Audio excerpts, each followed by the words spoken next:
أعوذ بالله من الشيطان الرجيم. بسم الله الرحمن الرحيم. فبما نقضهم ميثاقهم وكفرهم بآيات الله وقتلهم الأنبياء بغير حق وقولهم قلوبنا غلف بل طبع الله عليها بكفرهم فلا يؤمنون إلا قليلا وبكفرهم وقولهم على مريم بهتانا عظيما. سورہ نساء سورہ نمبر 4 آیت نمبر 155 اور 156. اس آیت میں یہ دو آیتیں ہیں. اللہ تعالیٰ نے ان دو آیتوں میں یہ بتایا ہے کہ تم سے پہلی جو قوم تھی اس پر جو لعنت ہوئی اللہ کی، اور اس کو اللہ تعالیٰ نے جو ذلیل کیا، اس کی وجہ کیا تھی، اور یہ کس لیے بتایا جا رہا ہے. تم بھی یہی کرو گے تو تمہارے ساتھ بھی سیم ہوگا. تو کیا کیا خرابیاں تھی؟ نمبر 1، فَبِمَا نَقْضِهِمْ مِيثَاقَهُمْ، ہم نے ان پر لعنت کس لیے کی، قرض کس لیے کیا کہ نقضہم، انہوں نے توڑ ڈالا کس چیز کو، میثاقہم، اپنے وعدے کو. کون سا وعدہ توڑ ڈالا انہوں نے؟ پیچھے بات آئی تھی نا کہ ہم نے طور پہاڑ کو ورفعنا فوقہم الطور بمیثاقہم، وہ کتاب دینے کے ٹائم پہ طور پہاڑ کو ان کے اوپر اٹھا کر کے ان سے کہا گیا تھا کہ وعدہ کرو کہ تم اس میں جو ہے اس کو فالو کرو گے. لیکن انہوں نے کیا کیا، پہاڑ کو سر کے اوپر دیکھ کے مان تو لیا کہ کریں گے، لیکن اس کے بعد اس میں جتنی باتیں تھی سب کے الٹ، یا اکثر کو چھوڑ دیا، کچھ کو مان لیا. آگے وہ بات آ رہی ہے. تو مسلمان جب کہتا ہے کہ لا الہ الا اللہ اور اللہ اکبر، تو اس کا کیا معنی ہوتا ہے؟ اللہ ہی کی بات میں مانوں گا. اور جب وہ وعدہ توڑتا ہے یہ اللہ کو چھوڑ کر کے دوسروں کی بات ماننا شروع کرتا ہے یا اپنے نفس کی خواہش کی، تو وہ بھی کون ہے؟ وعدہ توڑنے والا. کیونکہ کلمہ جو ہے یہ ایک وعدہ ہے اللہ سے کہ اب دنیا میں میرا کوئی مالک نہیں رہے گا، تیرا حکم میری زندگی. نمبر 2، وَكُفْرِهِمْ بِآيَاتِ اللَّهِ، اس لیے کہ انہوں نے اللہ کی آیتوں کا انکار کر دیا، نہیں مانا. کون سی اللہ کی آیتیں؟ ایک تو جو ان کی کتابوں میں لکھی ہوئی تھی وہ خاص طور سے، اور اس میں بھی خاص طور سے وہ آیتیں جن میں محمد رسول اللہ صلی اللہ علیہ وسلم کے بارے میں بتایا گیا تھا کہ ایک نبی آئے گا، وہ ایسا ہوگا ایسا ہوگا، ساری ڈیٹیل موجود تھی. ان کو انہوں نے ماننے سے انکار کر دیا. دوسری وہ نشانیاں جو اللہ تعالیٰ نے ان کو دکھایا، جس کا ذکر پیچھے گزر چکا ہے، سمندر پھاڑ دیا، راستہ بنا دیا، فرعون سے بچایا، یہ سب کا انہوں نے ناشکری کے ساتھ جواب دیا. تیسرا، وَقَتْلِهِمُ الْأَنْبِيَاءَ بِغَيْرِ حَقٍّ، ناحق اتیاچار کر کے انہوں نے کیا کیا، پروفٹس کو، نبیوں کو قتل کر دیا، مار ڈالا. کسی نبی کا، کسی پروفٹ کا قتل حق کے ساتھ تو ہو ہی نہیں سکتا، کیونکہ وہ حق ہی لے کر کے آتا ہے، سچائی لے کر کے آتا ہے، تو اس کو قتل کرنے والا کبھی حق پر نہیں ہو سکتا. کہ انہوں نے باضابطہ حضرت زکریا اور ان کے بیٹے یحییٰ، ان کو مارا، انہوں نے قتل کر دیا.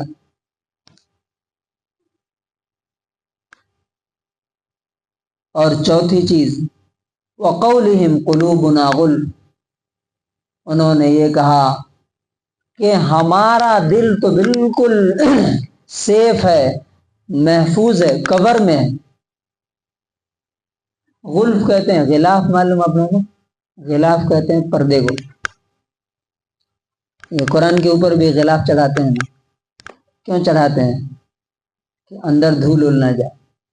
تو وہ کہتے تھے کہ ہمارا دل جو ہے اسی طرح سے کور میں، یعنی محفوظ ہے، وہ اس میں کچھ نہیں جا سکتا۔ جو آپ بتا رہے ہیں ان میں سے کوئی چیز ہمارے دل میں جا نہیں سکتی۔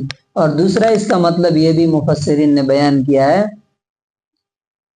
کہ ہمارے دل برتن ہیں علم کے، بھرے ہوئے ہیں، اس میں کسی چیز کی ضرورت اب ہے۔ آج بھی آپ اگر لوگوں کو بتائیے تو کیا بولتے ہیں؟ رہنے دیجیے، معلوم ہے، سب جانتے ہیں، بتانے کی ضرورت نہیں ہے۔ تو اللہ تعالیٰ کیا بولتا ہے؟ اچھا، یہ آدمی کب بولتا ہے؟ جب اس کو لگتا ہے کہ سارا علم، سارا نالج میرے پاس ہے، میں بہت بڑا پڑھا لکھا آدمی، سمجھدار ہوں، اب مجھے کسی کو بتانے کی ضرورت نہیں ہے۔ جبکہ ایمان والوں کا طریقہ کیا ہے کہ وہ کہا گیا نا الحکمت ضالۃ المومن، کہ جہاں بھی عقل کی، علم کی، نالج کی بات ملے وہ مومن کا کی گمشدہ چیز ہے، یعنی اس کو حاصل کرنے کی کوشش کرتا ہے، وہ یہ نہیں کرتا ہے مجھے یہ نہیں چاہیے۔ تو اللہ تعالیٰ کہتا ہے اصل بات کیا ہے؟ یعنی کیوں یہ بات بولتے ہیں کہ ہمیں آپ کی باتیں سننے کی ضرورت نہیں ہے؟ اس کی وجہ یہ نہیں ہے کہ ان کے پاس علم بہت زیادہ ہے، بل طبع اللہ علیہا، حقیقت یہ ہے کہ اللہ تعالیٰ نے ان کے دلوں پر سیل لگا دیا، مہر ڈال دیا ہے۔ جو آدمی یہ بولتا ہے نہیں مت سناؤ تمہاری بات، میں نہیں سننا چاہتا ہوں، قرآن، حدیث، اللہ، رسول، یہ سب کی ضرورت نہیں ہے، تو کیا سمجھنا چاہیے؟ یہ نہیں کہ بڑا پڑھا لکھا آدمی، کیونکہ رسول اللہ صلی اللہ علیہ وسلم نے کسی کو کبھی بھی کسی بات پر نہیں کہا کہ میں تمہاری بات نہیں سننا چاہتا ہوں۔ ہر آدمی ان سے بات کر سکتا تھا اور بول سکتا تھا۔ ان سے بڑا کوئی ہو سکتا ہے؟ جب کوئی شخص بولتا ہے کہ مجھے تمہاری بات نہیں سننا ہے، نہیں سننا چاہتا ہوں میں، اس کا مطلب یہ کہ اللہ تعالیٰ نے، اور خاص طور سے جب اللہ رسول کی بات ہے، اور کیوں سیل ڈال دیا ہے؟ بکفرہم، ان کے انکار کی وجہ سے۔ پہلے بھی انہوں نے اللہ رسول کی بات ماننے سے انکار کر دیا۔ تو اس سے کیا سمجھ میں آتا ہے کہ برائیاں اور گناہ جو ہے کفر تک انسان کو پہنچا دیتے ہیں۔ اور پھر اب آپ سوچئے، ایک مثال سے اس کو سمجھتے ہیں۔ اب میں فار ایگزامپل ہمارے سامنے بیٹھے ہوئے ہیں، ان کو بلانے جاتا ہوں، ایک دن گیا نہیں آئے، دوسرے دن بلایا نہیں آئے، تیسرے دن نہیں آئے، کتنے دن تک میں جاؤں گا بلانے کے لیے؟ بعد میں کیا ہوتا ہے آدمی؟ آج کے بعد سے تم دکھنا بھی نہیں مجھے، اور آ بھی گئے تو مار کے بھگا دوں گا، ایسے بولتے ہیں نا، ہمارے گھر پہ قدم نہیں رکھنا تم۔ کیوں؟ 1000 بار بلانے گیا پھر بھی نہیں آئے تم۔ اللہ تعالیٰ بھی یہی کرتا ہے، میسج دیتا ہے، پیغام پہنچواتا ہے، جب دیکھتا ہے کہ یہ شخص جو ہے بالکل اگنور کر رہا ہے، مجھے لائٹلی لے رہا ہے، اس کے بعد اس کے اس سورہ بقرہ کے شروع میں بھی آیا نا، ان الذین کفروا سواء علیہم انذرتہم، کہ ان کو ڈراؤ یا نہ ڈراؤ برابر ہے۔ کیوں؟ ختم اللہ علی قلوبہم، اللہ نے ان کے دلوں پر سیل ڈال دیا۔ تو اب یہاں سے ایک چیز سمجھنا چاہیے، بہت بڑا لیسن۔ اگر اللہ کی بات، رسول کی بات سن کر بھی دل میں کوئی اثر نہیں ہوتا ہے تو کیا سمجھنا چاہیے؟ کہ میرے دل پہ خدا نے سیل ڈال دیا۔ جبکہ اہل ایمان کا کیا ہے؟ سمعنا واطعنا، ہم نے سنا اور مان لیا، بس۔ تو فلا یؤمنون الا قلیلا، اللہ تعالیٰ کہتا ہے بہت تھوڑا ایمان لاتے ہیں، تھوڑی باتوں پر جو من کرتا ہے اس کو مان لیتے ہیں۔ اور لاسٹ بات یہ بتائی کہ ہم نے اس لیے بھی ان پر کیا کیا؟ کرس کیا، لعنت کی، وَبِكُفْرِهِمْ، کہ انہوں نے انکار کیا۔ اب 2 بار یہاں کفر آیا، اس سے پہلی آیت میں بھی کفر آیا تھا، یہاں بھی کفر آیا۔ یہاں کفر سے کیا مطلب ہے؟ یہاں کفر سے اسپیشل کفر مراد ہے کہ انہوں نے عیسیٰ علیہ السلام کا انکار کیا۔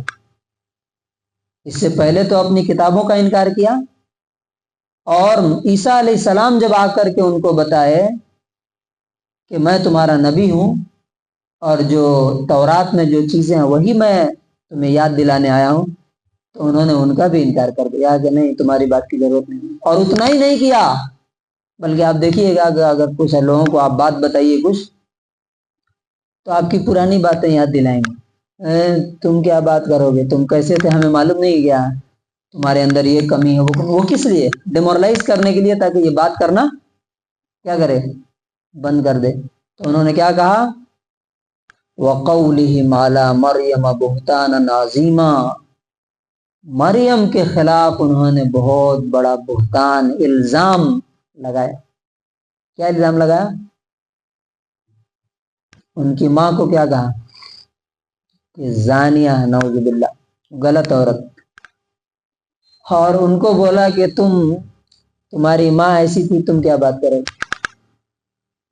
سیم کنڈیشنز آج بھی ہوتے ہیں، جب آپ بات کیجئے کسی کو بتائیے تو وہ کیا بولتا ہے، آپ کی پچھلی زندگی یاد دلاتا ہے، تم تو ایسے ویسے تھے، تم کیا ہمارے سامنے بات کرو گے۔ تو یہ ساری چیزیں جو ہے انہوں نے کی۔ تو اس کا انگلش ٹرانسلیشن ہے and we curse them for their breaking of covenant and their disbelief in the verses of Allah and their killing of prophets without right and their saying our hearts are wrapped. Rather, Allah has sealed them for their disbelief, so that they do not believe except a few. And we curse them for their disbelief and their saying about Mary a great slender. تو conclusion اور خلاصہ کیا ہے کہ دیکھنا چاہیے کہ ہم کہیں اللہ کے وعدوں کو توڑ تو نہیں رہے۔ اللہ نے جو وعدہ لیا تھا اس میں ایک یہ بھی آیت تھی، وہ وعدے کا ذکر جو ہے نا پہلے پارے میں آدھا پارہ سے شروع ہوتا ہے، وَإِذْ أَخَذْنَا مِيثَاقَ بَنِي إِسْرَائِيلَ وَأَقِيمُوا الصَّلَاةَ وَآتُوا الزَّكَاةَ۔ یہ قوم اللہ کا وعدہ پورا کر رہی ہے، نہیں پورا کر رہی، تو نتیجہ کیا ہے؟ وہی کرسنگ ہو رہی ہے، لعنت ہو رہی ہے۔ تو اللہ تعالیٰ سے دعا ہے کہ جب بھی حق بات سامنے آئے فوراً بغیر کسی تعصب کے، بغیر کسی بایس کے، بغیر کسی ایگو کے، بڑائی کے اس کے سامنے جھک جانا چاہیے، ورنہ یہودیوں کی طرح اس شخص پر بھی لعنت، ہم پر بھی لعنت ہوگی اگر ہم ایسا نہیں کریں گے۔ تو اللہ تعالیٰ سے دعا ہے کہ اللہ تعالیٰ ہمیں ان آیتوں پر عمل کرنے کی توفیق نصیب فرمائے۔